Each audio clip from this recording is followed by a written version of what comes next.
Hi, and welcome to Create Love Arts. My name is Sharon, and as promised, I am going to do a full tutorial on how to make a dishcloth, face cloth, and I'll give you some tips and tricks along the way. We're going to use the 3 stitches that I've been teaching in my tutorials, the single crochet, half double crochet, and double crochet. And those stitches are the 3 most basic stitches that you're going to come across literally in every project. You're going to see at least one, if not more, in each project that you would like to do. And that doesn't matter if it's making stuffies and toys, blankets, home goods, clothing. All of those things require these stitches. They are the basics. So what I did, I didn't want to mess around with copyrights and getting permission from others to use their work, mainly because I'm not a business. I'm not doing this to make money. I'm doing it to help others and because I enjoy doing it. So I decided, well, you can take basic stitches and make something up. And I searched all over the internet to see, that I couldn't find anything exactly like what I had done. And it's at least 20% different than any other thing. And just so that, I'm holding myself accountable and being reasonable about this. I did reach out and request someone's pattern, and I haven't heard back. And so I decided, well, I'm just going to keep going forward. And I know that you can take basic stitches and make whatever you want. And as long as it doesn't match up exactly like anyone else's, you should be okay. Is it a possibility that someone else has made this exact dishcloth? Could be. It could be. But I could not find one. And so I went ahead and used my row counter app, which I did post on my Facebook page. So if you're not following me there, please do, because it's just Create Love Arts on Facebook. And I post recommendations, neat little gadgets, things that you can use, and searches that you can look through to find new projects and tools. And I just try to be helpful. So if you aren't following me there, then I want you to know about Row Counter app. You can get it on Android and Apple. I was under the impression it was just Android, but then I found out it's not. And I highly recommend that app. They have a free version that is standard. The only thing you can't do, I think, is highlight and search certain things. But even with that, it's an awesome app. And it lets you count your stitches. It has a voice activation, and you can turn that on. So while you're crocheting, if you get to the end, you say, I can't remember exactly what it says, but end row or next row, something like that. And it will automatically add your time. It'll automatically update your row count and your timer. You can click on a timer to find out how long it takes you to do one project. And I find that to be super, super helpful because I don't always know how long I've spent on something. 9 times out of 10, I pick it up, put it down, pick it up, put it down. So if I just remember to hit that timer, I get a rough estimate, and that's pretty cool. Also, if you add in stitches, there's a lot to do with it, but I have a paid version. I think it was something like $10 for the year. It's a subscription service. So worth it. It had a pattern builder thing in it, and I was so excited. So I decided to make up a quick pattern for this little dishcloth that we are going to be working on. And this one's red, so it's kind of hard to see in the light, I suppose. I don't know how to get right up in there. But this is called the Suzette stitch. And the Suzette stitch, you will find out is, I'm holding it upside down. That's not helpful. The Suzette stitch is literally a single and double crochet into the same stitch. So it's not anything technically difficult, but it does produce a nice textured pattern. And you might be able to see it better on the purple one here. It produces, some grip for when you're washing dishes or scrubbing up your little face. And then I just put a couple of rows of singles to make kind of like a border effect or a detail. It's not difficult. And I'm going to teach this. It'll probably take a couple of videos to get through the whole thing. We'll probably get up to the first repeat sequence here, because it's all repeats.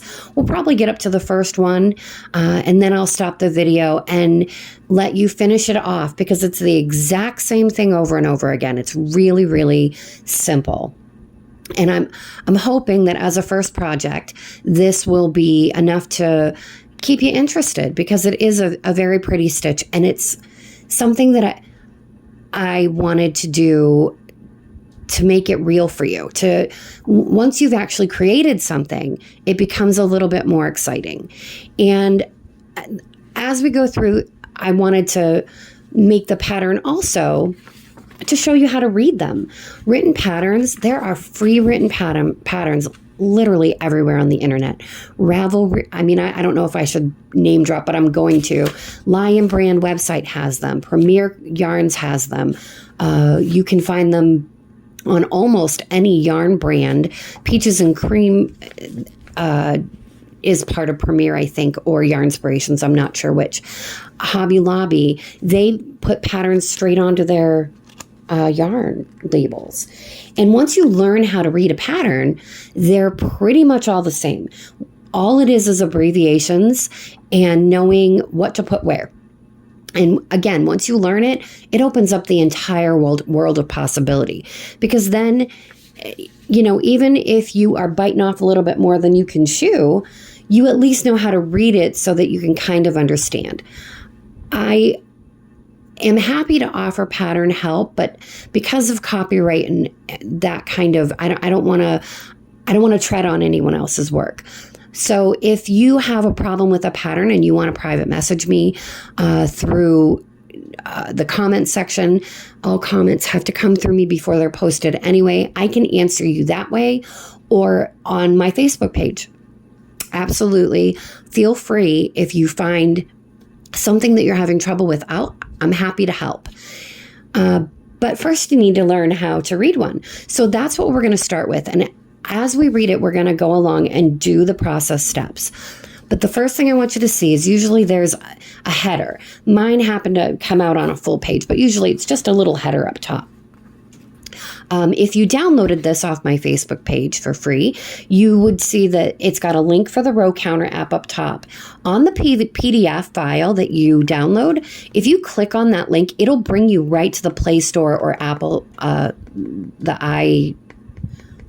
Apple Store, and it will allow you to download that right there. And again, it's free. You do not have to pay for the subscription if you don't choose to. And here it says open in the app. If you already have that Row Counter app on your phone or device, you can just click on that little blue link and it will bring you right into your own project folder, and it'll start this exact dishcloth as your project in your app counter. So it will tell you, and the whole PDF will show up on there for you. So that's the first page. And what I've done here, now they did all these decorations on it, so I'm not that fancy. But I'm going to move this down so that you guys can see as I go along real quick here. The first things you're usually going to see are the yarn that's required and whatever needles or hooks you need. Now, these are all suggestions, okay? When someone creates a pattern and explicitly tells you to use a specific yarn, 9 times out of 10, and I'm only saying 9 because, sometimes one yarn is better than another for that particular pattern. But on the average, I've put 2 here because you can use either of them. That is not an endless list. You can use whatever one you want. If it is a 4-weight cotton yarn, and you'll see that right on the label, a 4-weight cotton yarn, you're welcome to use it. I do suggest that you stick with lighter colors just because it can be easier to see when you're beginning. But otherwise, those are a suggestion, okay? Don't think that you have to buy the most expensive yarn or the least expensive yarn. If you find one that you fall in love with and you want to use it, and it is a cotton, but there's the caveat. It has to be a cotton for the kitchen. You can do blends as long as you're not heating them. So if you're making a heating pad or like a hot plate pad or something that you want to put in the microwave, like a microwave bowl cover, those types of things, you need to have 100% cotton. It cannot be a blend because it can catch fire. Acrylic should never be used in the kitchen. It just shouldn't. I know people do. I know that they've had good success with it, but it does melt. It catches fire. It is flammable. Cotton is not. So you're at a much better position to keep yourself safe by not using anything other than cotton for this or for anything in the kitchen. So there's my PSA of the day. I have listed a hook size of 5 millimeter. If you crochet very tightly and you found when you were chaining and doing your stitches that 5 millimeter hook was difficult for you to use, you were pulling a little too tight, you couldn't move your tension much, go up a hook size. If you have the extra hook, or if you want to buy another hook, or if you happen to have a kit, please go up. The only difference will be is here. This is called gauge. Gauge is important for clothing, and that's about it. Gauge simply means how big is my project going to get if I use the same tension, yarn, and hook size that someone else has used. If you run up a quick sample of, like on mine, it would be 16 stitches and 13 rows. It should measure 4 by 4, 4 inches by 4 inches, because that's what my gauge is. Does that mean that your gauge will be the same? Nope. There is a way to fix that. You can either go up or down a hook size to adjust, or it could be that you're using a different thickness of yarn. Even in the 4 weights, you will find that the thicknesses are different. And these two that I've chosen are definitely good examples of that. The peaches and cream is a little thicker, so your cloth will end up a little bit bigger, which I find better for dishes anyway. The I love this cotton, which is better for face cloths, will come out a little bit smaller. And again, not so bad when you're using it for a face cloth. You don't need it to be super big. So that's what that means. This is all this means is that's a gauge swatch. You do not have to do it for a dishcloth. I mean, whatever size it comes out, not a big deal. And then the next thing you're going to see on your pattern will be a bunch of abbreviations. Now, I did not use every one of these abbreviations in mine, but most of them are there. I wanted to give you a good signal of what they look like, a kind of a good example of them. So if you see in a pattern where it says SLST, that's going to be a slip stitch, which we did not go over because that I was going to end on this with. It is super basic and not something you need to stress about. Again, BEG, some people will abbreviate everything. So I thought it was good to show this one because I see it a lot. And to me, it's only a couple of extra letters, but okay. Now, we get into the stitches. SC, clearly, I mean, it's kind of self-explanatory, is single crochet. HDC, half double. DC, double. SK would be skip. REP, repeat. Now that is something that you are going to see on this pattern. I might have spelled it out, but if I didn't, you'll see that one. And chain is CH. This can refer to a chain or a space that you've previously made, or a chain one, and then you crochet into another stitch and skip a stitch. That's not what I did, but the CH I've used at the beginning here. So that's it. Those are just abbreviations. Almost, not all, but almost all of the patterns that you are going to see out in the world today will have a variation of these kind of abbreviations. And they are pretty standard. You're going to see the same ones over and over again, which makes it super easy to remember what they mean because you'll see them a lot. Okay, so I'm going to move this. I know a lot of camera moving today. I apologize in advance. I am not technically savvy all the time, but I am attempting for y'all.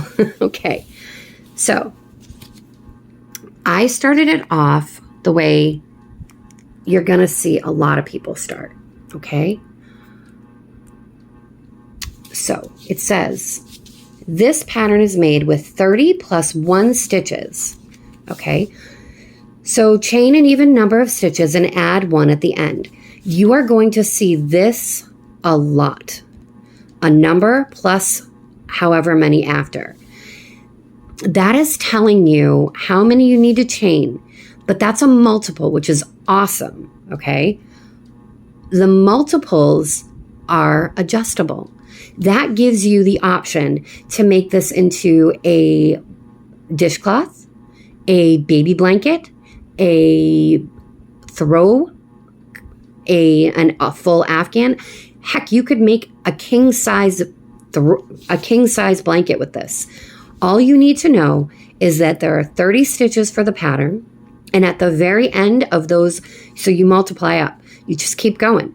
30, and then you look at it. Okay, that's just a dishcloth. 30 more, that would be a tea towel maybe. 30 more, and then you just keep adding on 30 at a time until you reach the width of the project that you want to make. Not the length, the width.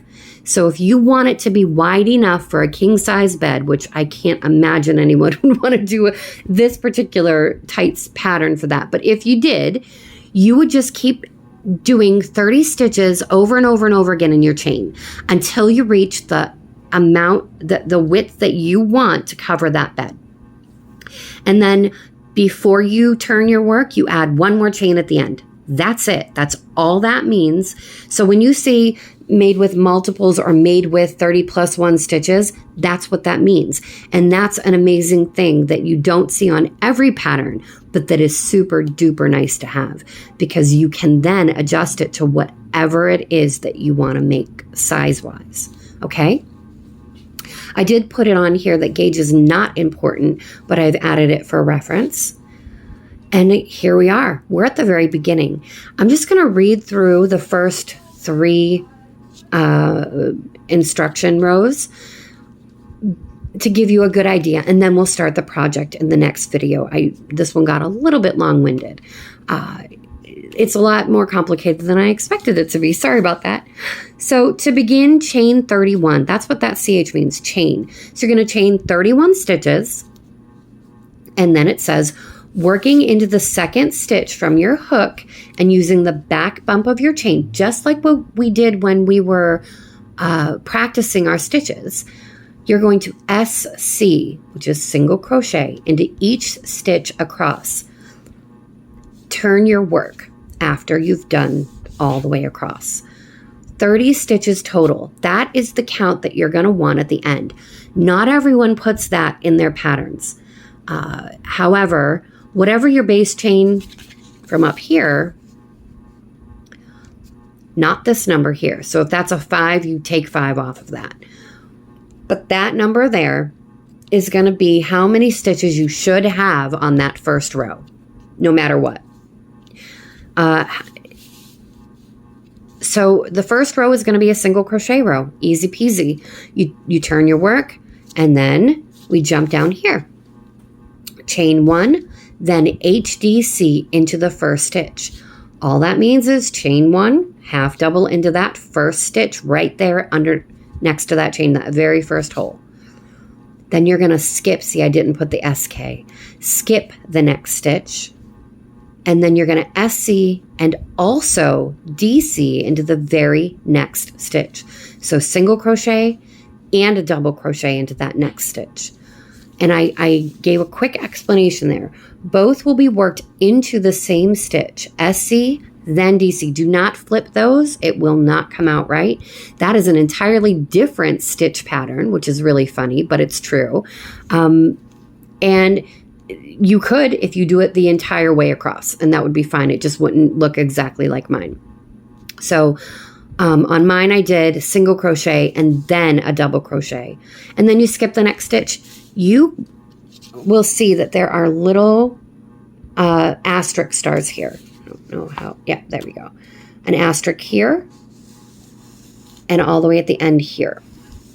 Underneath, you're going to see repeat from that asterisk to that asterisk all the way to the last 2 stitches. So when you get to the last 2, you stop. And then you read this part. SC and DC into the next stitch, then HDC into the last stitch.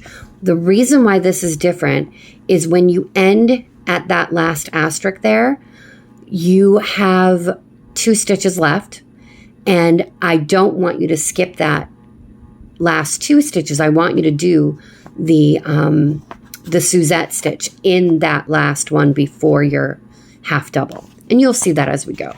Turn your work, 30 stitches.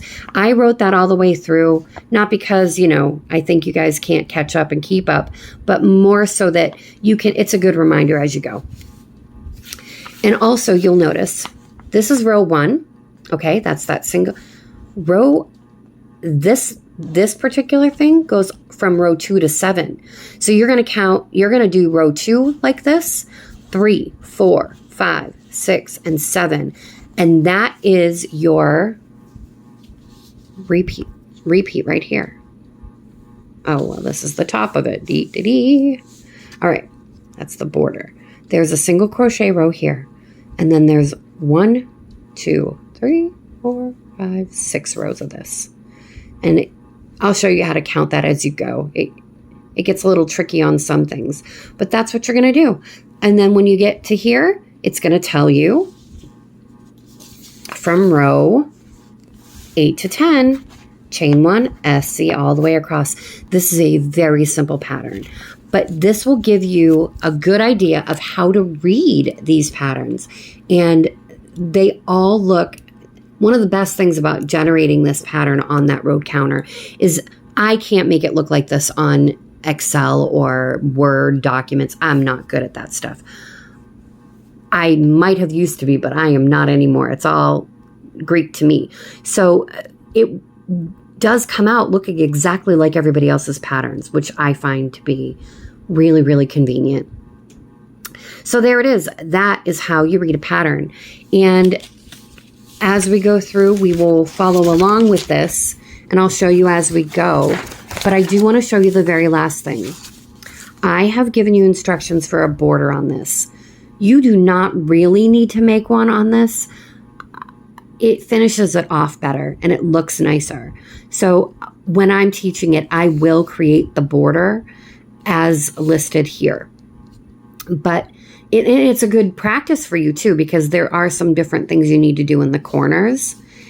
And I'll also show you how to weave in your ends and finish your work.